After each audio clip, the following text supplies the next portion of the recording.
Hi everyone, welcome to Apologue, the platform helping you challenge mediocrity one story at a time. Welcome to our Professor series where we take a deeper dive into your favorite professors' lives and to get to know them better, as well as to have them give you some actionable advice to help you in your future. So today I'm very honored to introduce Professor Greg here, who teaches statistics in the Sauder School of Business. He also holds a PhD as well as a master's in engineering. So without further ado, thank you for being here. Thank you. It's good to be here. I'll add that I also teach operations and supply chain management and a few other courses. So. Tell us about how you got to where you are today. I always loved numbers, and when I was in high school, I knew that I wanted to do something with numbers, and I started thinking about engineering. And I ended up going to Cornell University to do engineering, arriving there knowing that I wanted to do something with engineering, but no idea what I wanted to do with engineering, and very quickly fell into a discipline called operations research and industrial engineering. And I ended up taking an intro course in that, my very first semester there, and absolutely loved it.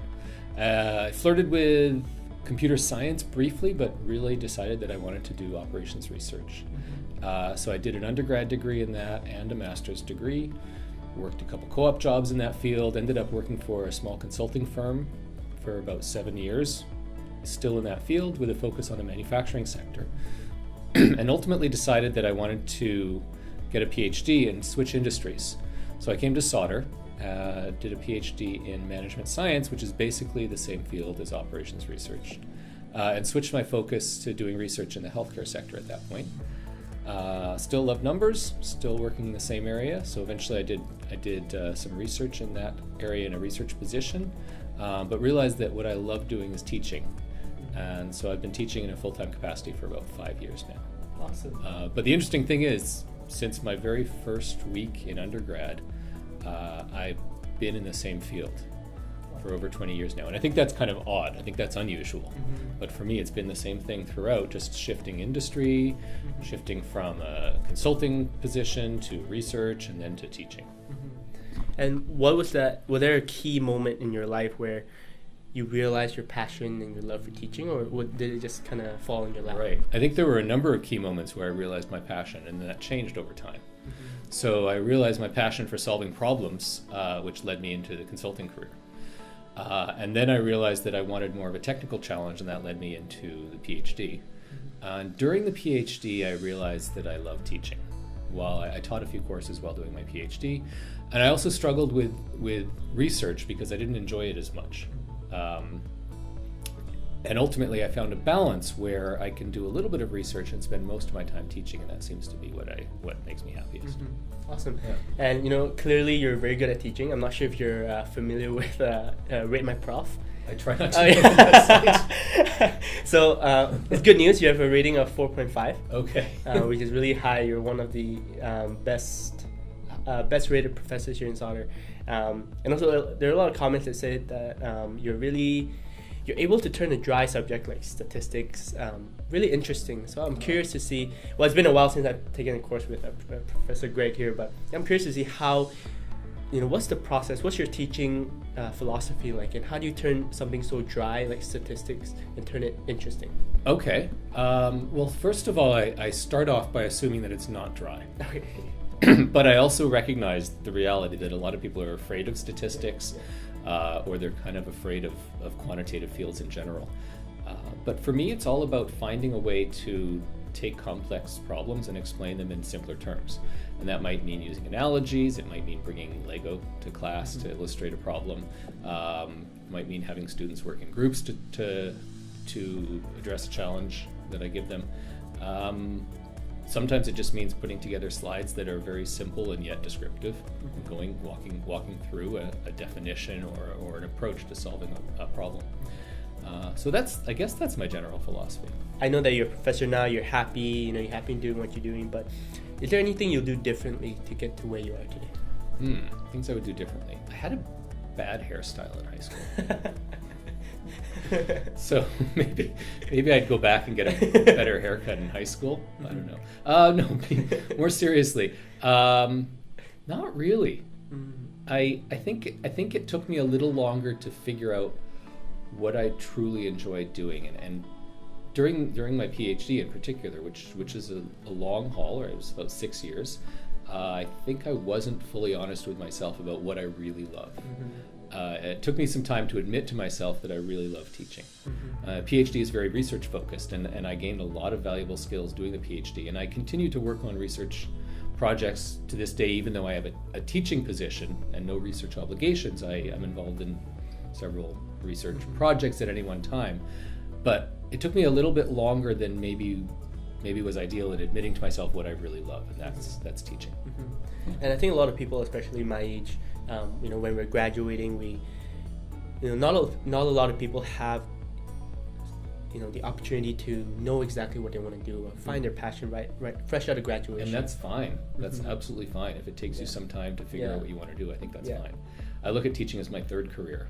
So first I did consulting, and then I did research, and now now I teach, and that's be fine. Patient. Yeah. Follow the trusted process, right? Yeah. Well, and follow what you like doing at each stage. So for me, the consistency has been the field of operations research or management science. It has different names, but how I applied those skills has changed over the years based on what I've been most excited about at the time. You have to take every opportunity that comes to you, even if there are too many opportunities. And I like that one. I think the quote goes on to say that one day the opportunities will stop coming, and I don't have that problem yet. But I think it's good advice to take every opportunity that comes to you. And so when students come to me and they say, well, I'm thinking about going on an exchange, I've been accepted to this program to go on exchange for a semester, but I'm worried about finding someone to rent my apartment while I'm gone. I say, no, just do it. It's an opportunity, take it. You're going to learn a lot from it.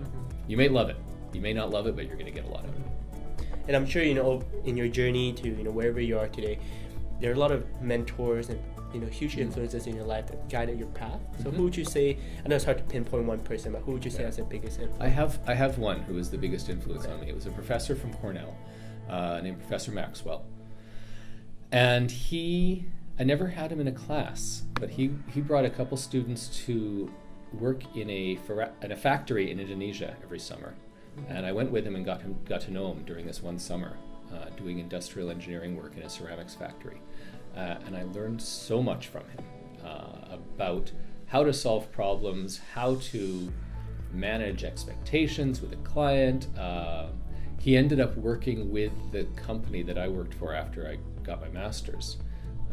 He came in and was doing some programming for us and helping us design software to do scheduling in a manufacturing plant. And so I got to work with him for a number of years, and I've learned more from him than from anyone else, I think. Okay, so we've reached a segment where we take a deeper dive into day in the life of a professor and a researcher. So, share with us what a day in the life is like. On the days when I'm in the classroom, those days are very different from days that I'm not teaching. So a typical day where I'm in the classroom, I might get up fairly early so that I'm ready to go in the classroom by 8 or 8:30, whenever the class starts. And those days are very high energy days for me, and I often end up exhausted at the end of the day, especially if I'm teaching for 6 or 7 hours. I can be quite tired by the end of the day, but also feel very fulfilled. And then other days, I may come in and have nothing on my schedule. Today is one of those days. This is the only thing on my schedule today, but I have a lot to do. And so I'm mostly just kind of hanging out in my office, getting work done. That might be setting up course outlines and materials for next semester, because we're at the end of the semester now. It's reviewing grades, responding to student emails, sometimes meeting with students. And then in the summer, I have more flexibility and fewer commitments. So a day in my life in the summer, maybe just working a few hours in the day, or working a long day, or taking some time off and spending time with family. Teaching, it might be amazing, and you've mentioned a lot of the good parts of teaching. You get to meet students. What is the best part about teaching, and what's the worst part? Because I know with any career there is Yes, and I get this question a lot actually, and it's easy to answer. So we'll get serious for a second here. The worst part is academic misconduct. Dealing with it's rare. It doesn't happen very often. But when it does happen, usually we know about it. So dealing with students who've cheated on an exam, or who plagiarized a large part of a report or something like that, that's the worst part. But there are so many good parts. I mean, it certainly balances out to be really enjoyable overall, and challenging. The The best part is seeing the light bulb go on above students' heads. So like you're seeing the light come on in their eyes. So when I've taught something that's maybe particularly difficult, but it's a neat topic or something that students didn't think they were interested in, and all of a sudden you see that aha, right? And it's like there was a light bulb going on over their head. To me, that's the best part. Is there something that you wish you knew back in school that you do now? I think there's something I wish I knew, but that I would also love to share with students today who seem to be even under more pressure than I was. And that is that you don't have to know what you want to do right away. I had an idea of what I wanted to do, and I was a little nervous that maybe that wasn't what I wanted to do, or sometimes it would change. But I see this so often with students today. They feel like they have to know what they're going to major in, or what option they're doing, or what they're minoring in, and what internship they're applying to, and they think they need to know everything right away. And it's okay to just follow the path that seems like the best path, and take classes that seem like they'll be interesting, and get involved with volunteer opportunities, or do internships that are in areas that you're excited about. And it's okay to just kind of follow and see where that goes. And you should, of course, have some idea about what types of opportunities you might be looking for. But it's okay not to know everything at the beginning.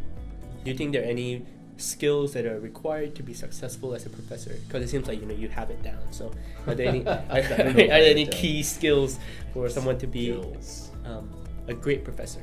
Because someone can be a professor, but to be a great professor, that's something else. Right? I think there are a few things. Ability to communicate effectively is a huge one, right? Teaching is about communicating, and it's about recognizing who your audience is, and recognizing that the audience may be made up of people coming from different backgrounds with different skills, and being able to reach as many or all of the people in the room at a time. That's about effective communication. But I also think it's really important to care about the students and to want them to succeed. This question just popped into my head. Okay. I'm sure in your career as a professor, are there any embarrassing moments in class where you wish I should have said that, or should have done it differently? Embarrassing moments in class, yes. Yes, there are. I'm not even going to talk about the time I found myself doing karaoke in front of the class when the exam was delayed because of a Wi-Fi issue. We won't talk about that. Okay, here's one. I was going through a model for a linear program based on a tomato company, and the tomato company is trying to figure out how many cans of whole tomatoes and crushed tomatoes and tomato juice they have to produce. And they have A tomatoes and B tomatoes. And so I was trying to combine A tomatoes and whole tomatoes and B tomatoes and whole tomatoes. And I started writing on the board A whole tomatoes, and I started saying A whole this, A whole that. And the class started snickering. It was, what? B whole, A whole. And I just kept saying A whole over and over. And finally I realized why they were laughing out loud by then. So I still teach that case, and now I say whole A and whole B, juice A, juice B. So, yes. Okay. Wow, that's good. Yeah. Maybe that's why you got a 4.5. I don't know. All right. So thank you again, Professor, for your time. And once again, Apologue is a platform that helps you to dream bigger and to better identify what you want to do as a career through chats and coffee chats with professionals and professors in different industries. So once again, my name is James Lau. This is Apologue. Thank you for watching, and I'll see you in the next one.